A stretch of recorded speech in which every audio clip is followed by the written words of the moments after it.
हाँ, अदृष्टकारी जो शरीरोत्पत्ति बताई थी, तो यद्यपि परमाणु में अदृष्ट जो है वो नित्य है, मन में भी नित्य है, लेकिन एक समय पर वो नित्य अनित्य जैसे भी हो जाता है। जैसे अणु की शांता नित्य होते हुए भी अग्नि के संयोग से ढकी जाती है, वो मतलब नष्ट हो जाती है तो नहीं कहा, पर वो दिखती नहीं है ना। तो ऐसे ही अपवर्ग होने पर शरीरोत्पत्ति नहीं होगी, शरीरोत्पत्ति नित्य होते हुए भी अपवर्ग में नहीं होगी।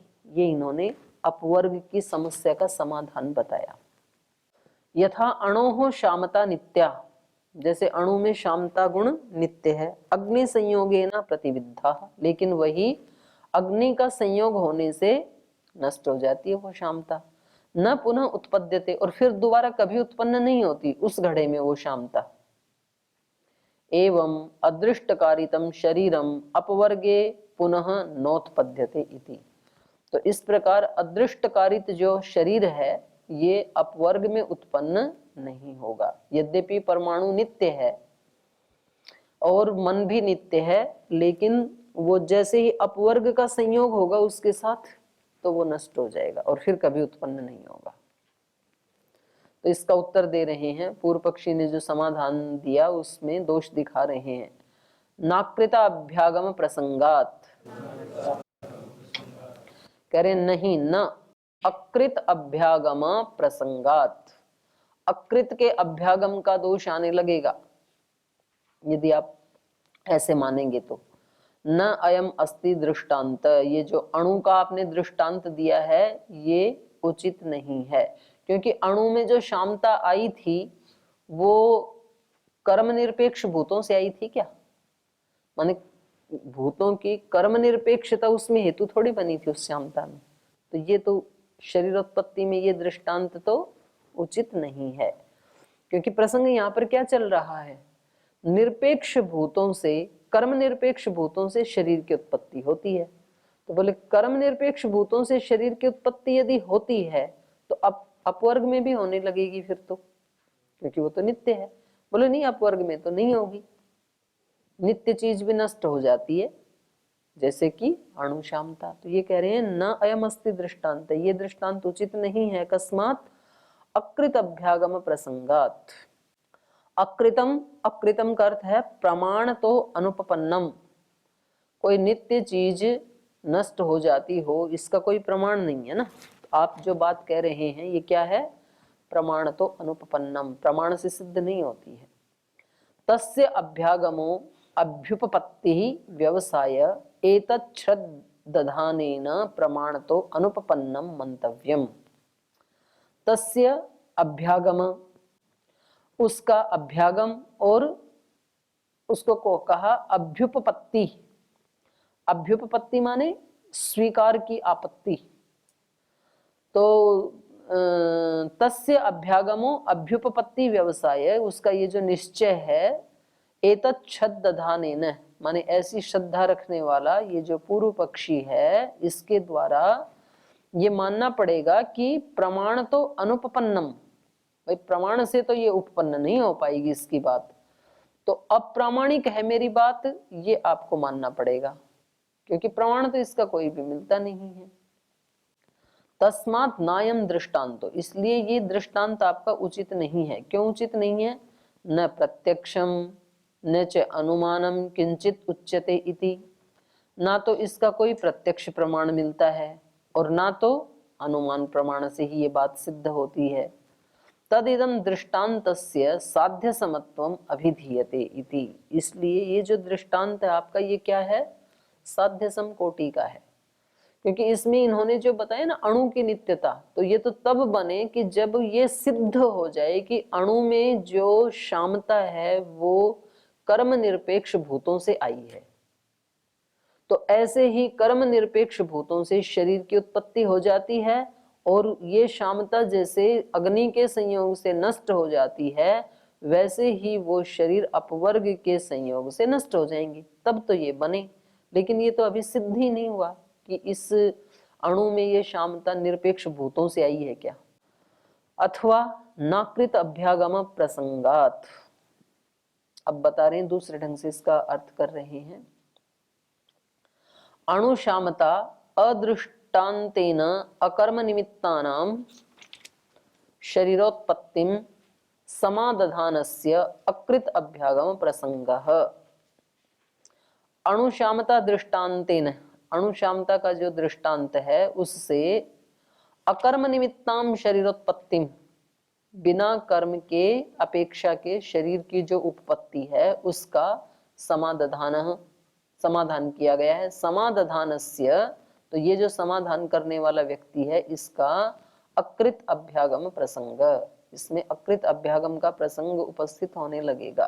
कैसे? अकृते सुख दुख हेतौ कर्माणि पुरुषस्य सुखम दुखम अभ्यागच्छति इति प्रसज्जेत। बिना ही कोई कर्म किए, जो कि कर्म सुख दुख के हेतु हैं, सुख दुख हेतु कर्माणि अकृते, सुख दुख के जो हेतु हैं ऐसे कर्मों को बिना किए ही पुरुषस्य सुखम दुखम अभ्यागच्छति, पुरुष को सुख और दुख मिल जाते हैं। इति प्रसज्जेत, ऐसे होने लगेगा। क्योंकि जब बिना कर्म के शरीर उत्पत्ति हो गई तो बिना कर्म के सुख दुख भी आएंगे, उनका भी कोई हेतु नहीं है ना, कर्माशय तो आप मान ही नहीं रहे हैं। तो शरीर उत्पत्ति भी अकृत, और इस शरीर उत्पन्न होने के बाद जो सुख दुख मिल रहे हैं ये भी क्या हो गए? अकृत कर्म से हो गए। तो अकृत सुख दुख हेतु कर्माणि पुरुषस्य सुखम दुखम अभ्यागच्छति इति प्रसज्जेत ओम इति ब्रुवत। तो इसका कोई उत्तर नहीं पूर्व पक्षी के पास। वो कह रहे हैं हाँ ये तो ठीक है, केवल शरीर तक बात नहीं रहेगी, फिर तो सुख दुख भी हमें ऐसे ही मानने पड़ेंगे। ओम इति ब्रुवत प्रत्यक्ष अनुमान आगम विरोध, कह रहे हैं हाँ इससे तो तीनों का ही विरोध होगा, प्रत्यक्ष का भी, अनुमान का भी और आगम का भी। तब ये एक एक का विरोध दिखा रहे हैं। प्रत्यक्ष विरोधस्तावत् भिन्नम भिन्नम इदम सुख दुखम, और प्रत्यात्म वेदनीयत्वात् प्रत्यक्षम सर्व शरीरिणाम। प्रत्यक्ष का विरोध कैसे हो रहा है? भिन्नम इदम सुख दुखम प्रत्यात्म वेदनीयत्वात्, हर व्यक्ति के सुख दुख अलग अलग हैं, इसकी अनुभूति सबको हो ही रही है। प्रत्यक्षम सर्व शरीरिणाम, सभी जो आत्माएं हैं उन सब के सुख दुख अलग हैं, ये हम सब के सामने प्रत्यक्ष ही है। को भेद, क्या क्या भेद है सुख दुख में? तो कह रहे हैं देखो, तीव्रम मंदम चिरम आशु नाना प्रकारकम एक प्रकारकम इत्येवम आदिर विशेषः। किसी का दुख बहुत तीव्र है तो कहते हैं भाई इसके ऊपर तो दुखों का पहाड़ ही टूट पड़ा, और किसी का मंदम, थोड़ा थोड़ा दुख है जीवन में, ज्यादा है नहीं। चिरम, किसी का तो चिरकाल तक चलता है, लंबे समय तक दुख चलता है, और किसी का आशु शीघ्र ही नष्ट हो जाता है। किसी को नाना प्रकार कम, अनेक प्रकार के दुख हैं, और किसी को एक प्रकार कम, बस इसको और कोई दुख नहीं, केवल एक ही दुख है, ऐसे कहते हैं ना। तो इस प्रकार से इत्येवम आदिर विशेष है, ऐसे अलग अलग आत्माओं को अलग अलग सुख दुख मिलते हुए दिखाई दे रहे हैं प्रत्यक्ष। न च अस्ति प्रत्यात्मनियतः सुख दुख हेतु विशेष है, और आपके मत में ये प्रत्यात्मनियत सुख दुख का कोई हेतु विशेष तो है नहीं कि क्यों हो रहा है ऐसा अलग अलग।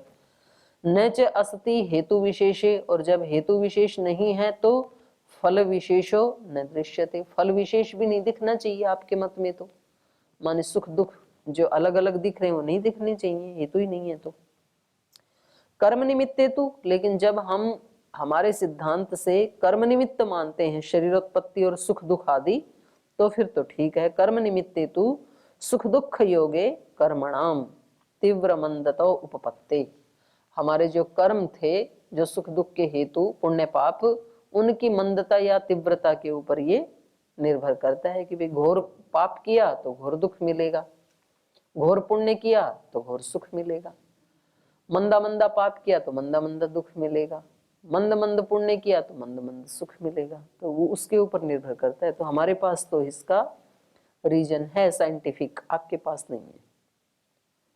कर्म निमित्ते तु सुख दुख योगे कर्मणाम तीव्र मंदतोपपत्ते है कर्म संचयानाम च उत्कर्ष अपकर्ष भावात, और इतना ही नहीं, जो संचित कर्म थे उनका भी उत्कर्ष या अपकर्ष होने से, मानो हमने भोग लिया तो उसमें क्या हो गया?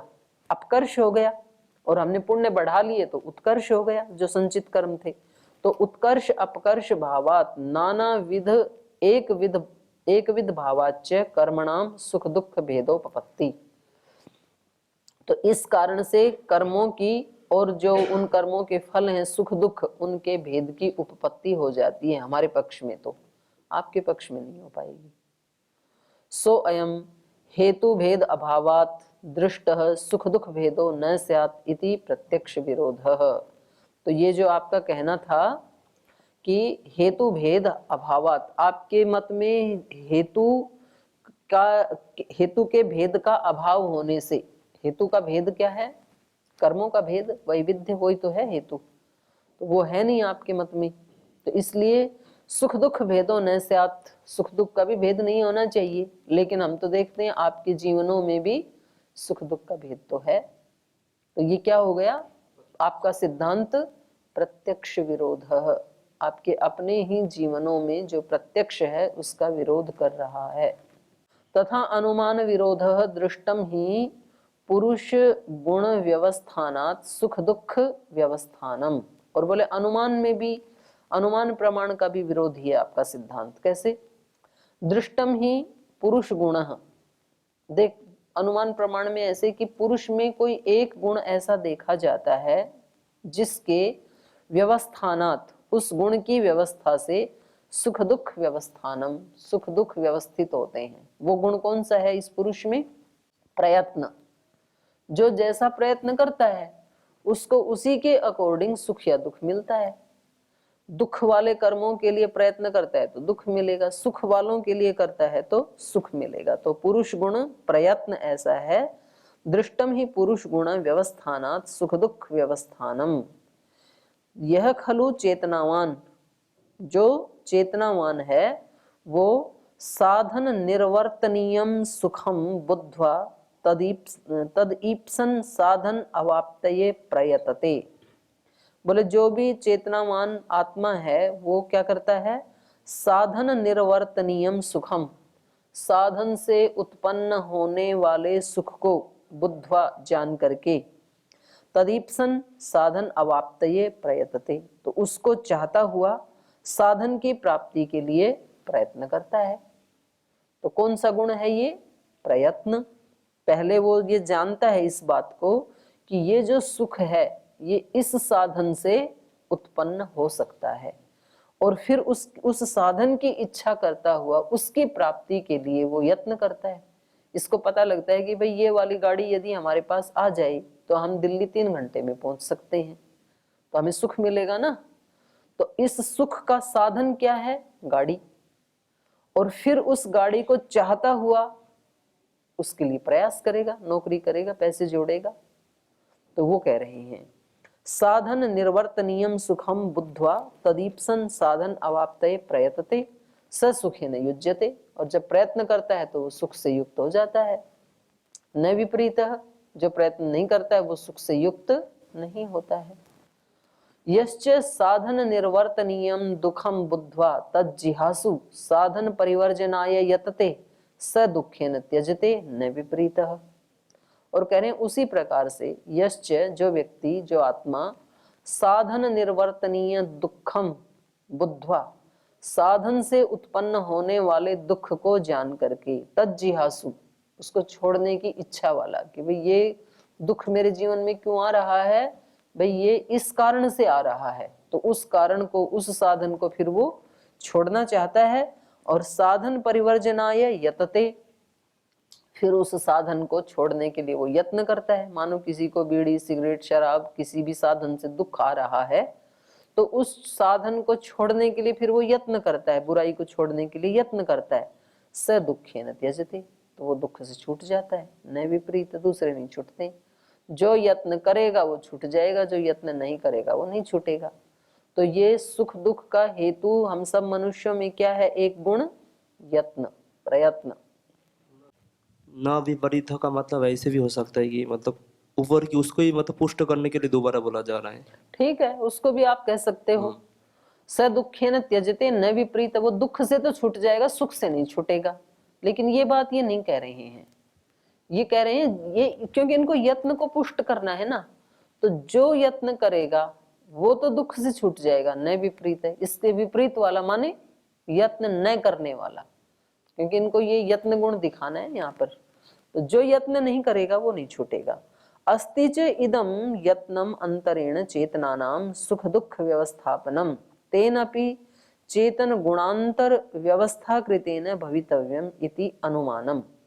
और कह रहे हैं अस्ति च इदम यत्नम अंतरेण चेतनानाम, इस यत्न से भिन्न भी एक गुण है इन सब चेतनों में, जो सुख दुख व्यवस्थानम, जो सुख दुख की व्यवस्था करता है।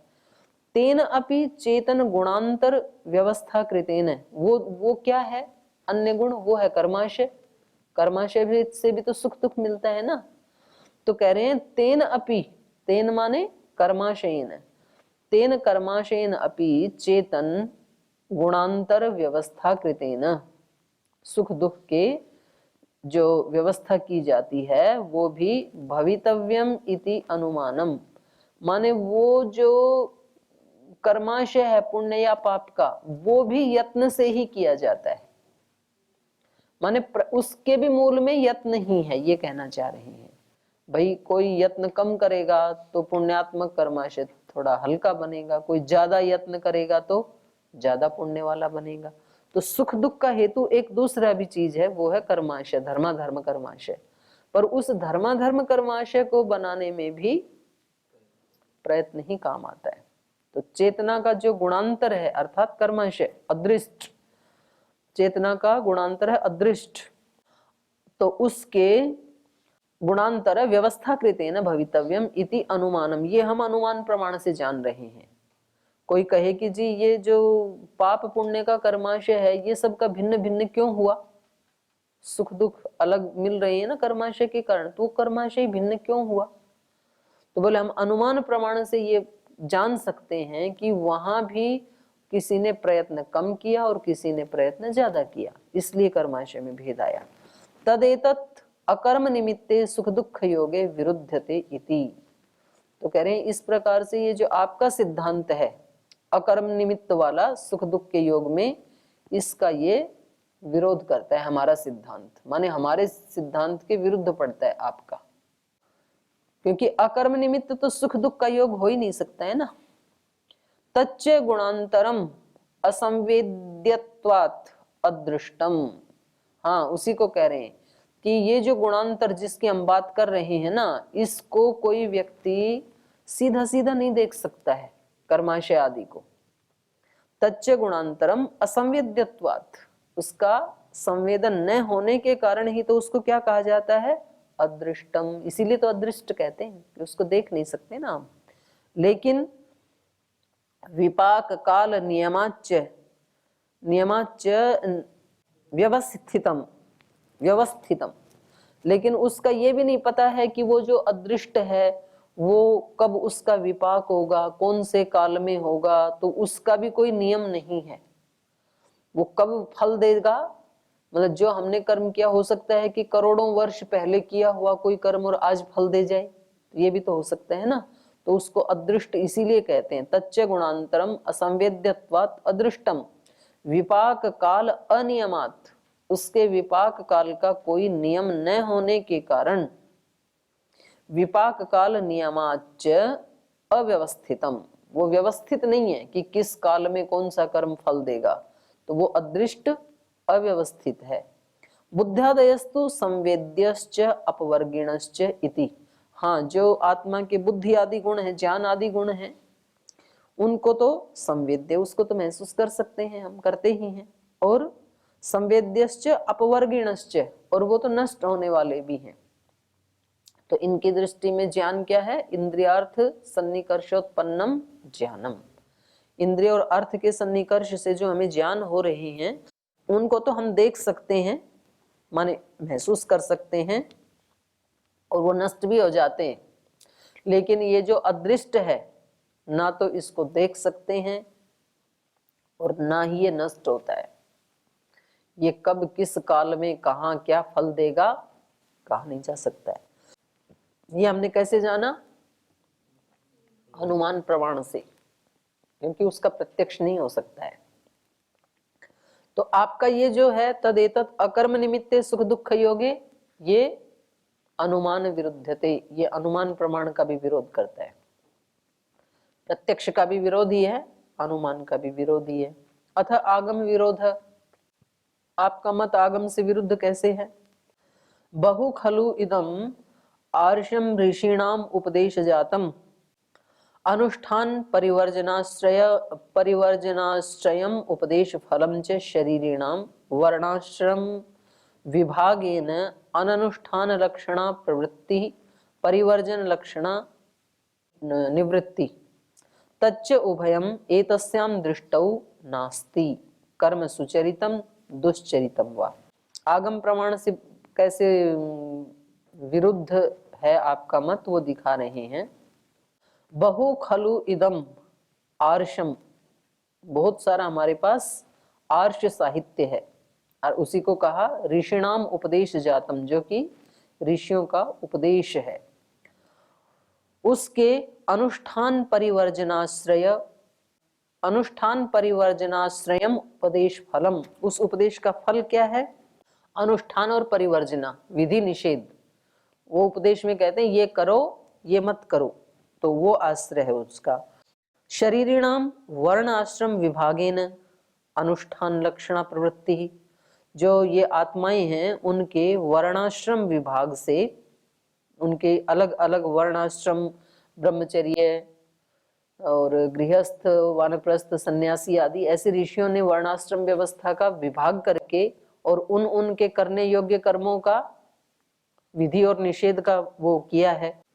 वर्णाश्रम विभागेन अनुष्ठान लक्षणा प्रवृत्ति, वर्णाश्रम विभाग में जो अनुष्ठान करने योग्य अनुष्ठान लक्षण वाली जो क्रिया है उसको तो प्रवृत्ति कहते हैं, और परिवर्जन लक्षणा निवृत्ति, और जिसका निषेध किया है उन्होंने ये नहीं करना उसको निवृत्ति कहते हैं।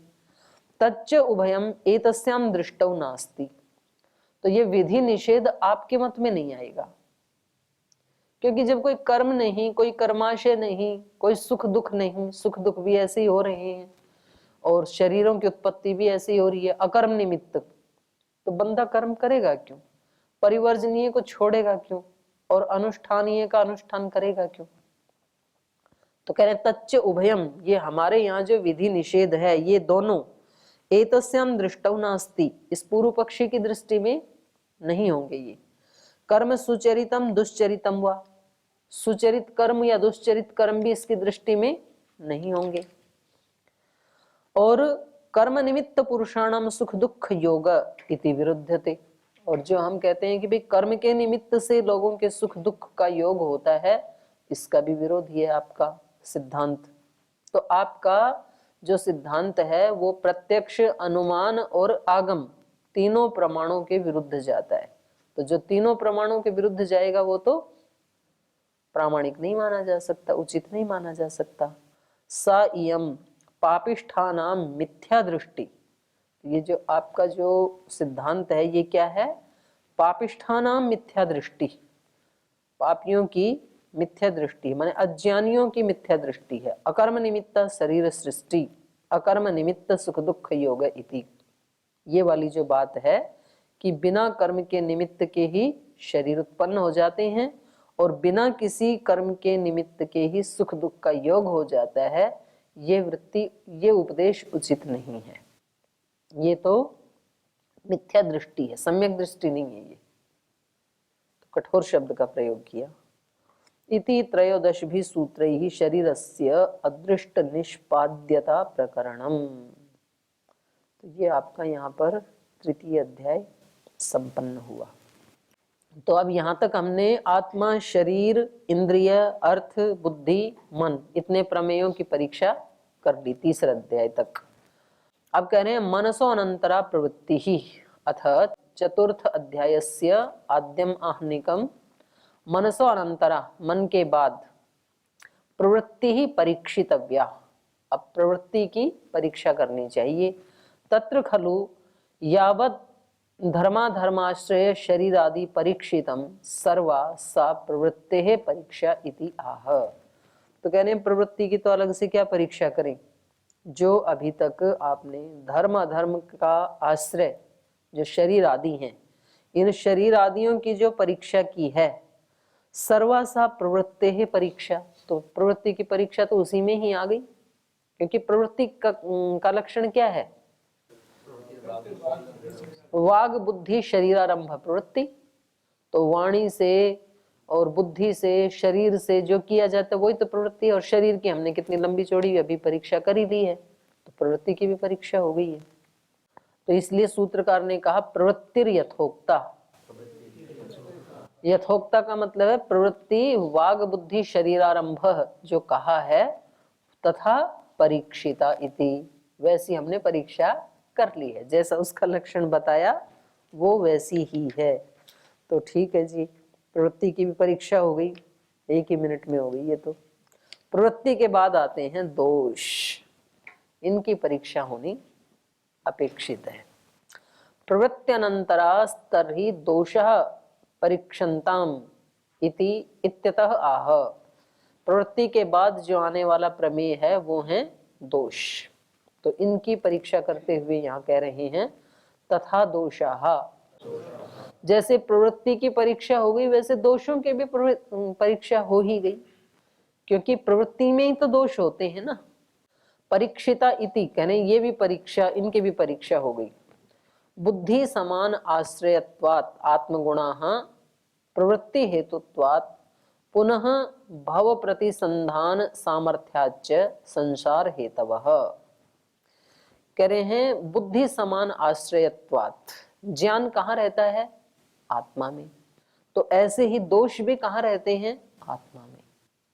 बुद्धि समान आश्रयत्वात्, बुद्धि के समान आश्रय वाले होने के कारण, बुद्धि समान आश्रयत्वात् आत्मगुणाः, ये दोष भी आत्मा के ही गुण हैं। गुण तो क्या दोष ही कहो, आत्मा के ही दोष हैं। यहाँ गुण मतलब वहां क्वालिटी के रूप में नहीं कहा जा रहा है, उसके एक लक्षण के रूप में कहा जा रहा है। प्रवृत्ति हेतुत्वात्, क्योंकि ये दोष ही प्रवृत्ति के हेतु हैं। जो भी प्रवृत्ति हम करते हैं, शरीर वाणी मन आदि से जो भी क्रिया करते हैं, तो उसके हेतु कौन है? ये दोष ही है। प्रवृत्ति हेतुत्वात् पुनर्भव प्रतिसंधान सामर्थ्यात्, दोबारा जो जन्म होता है उस जन्म के साथ प्रतिसंधान की सामर्थ्य वाले भी ये दोष ही हैं। क्लेश मूलः कर्माशयो दृष्टादृष्ट जन्म वेदनीय, तो ये संसार हेतु, ये संसार के हेतु हैं। और संसारस्य अनादित्वात् अनादिना प्रबंधेना प्रवर्तन्ते, और संसार कब से चल रहा है? तो बोले संसार के अनादि होने से। संसार अनादि है तो इसका मतलब दोष भी अनादि है, क्योंकि दोषों से ही तो संसार चल रहा है।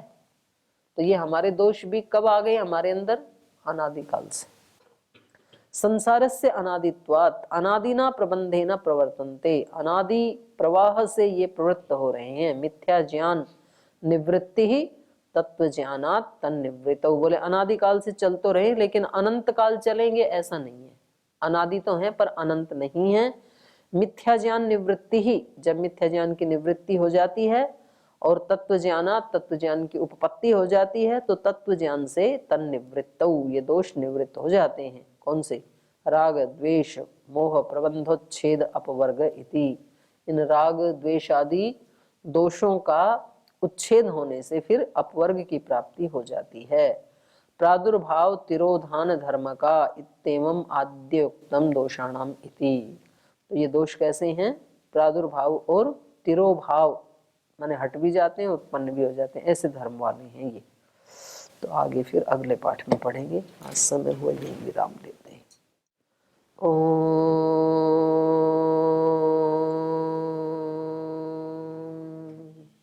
शांति शांति शांति। श्री गुरुभ्यो नमः।